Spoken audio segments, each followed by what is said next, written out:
Summer project. So we can have the bus come in the yard instead of being parked out on the street. We had a fencing company come in the last couple of days and put in a cross fence. So those gates are original gates coming into our property at the end of our Sallyport. Coming down here,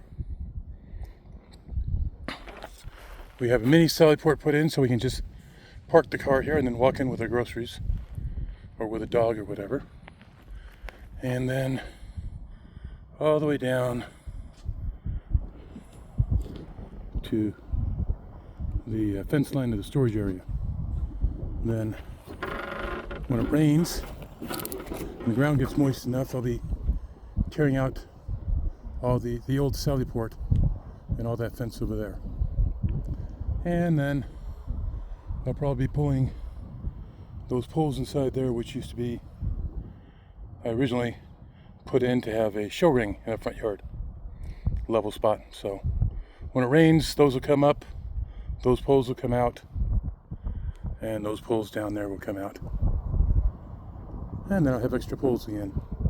All the fabric will get recycled because I'll be cutting a lot of that fence because it's concrete to the ground. And then if I got energy, I'll be coming through and concreting this to the ground. Just keep honest huskies honest.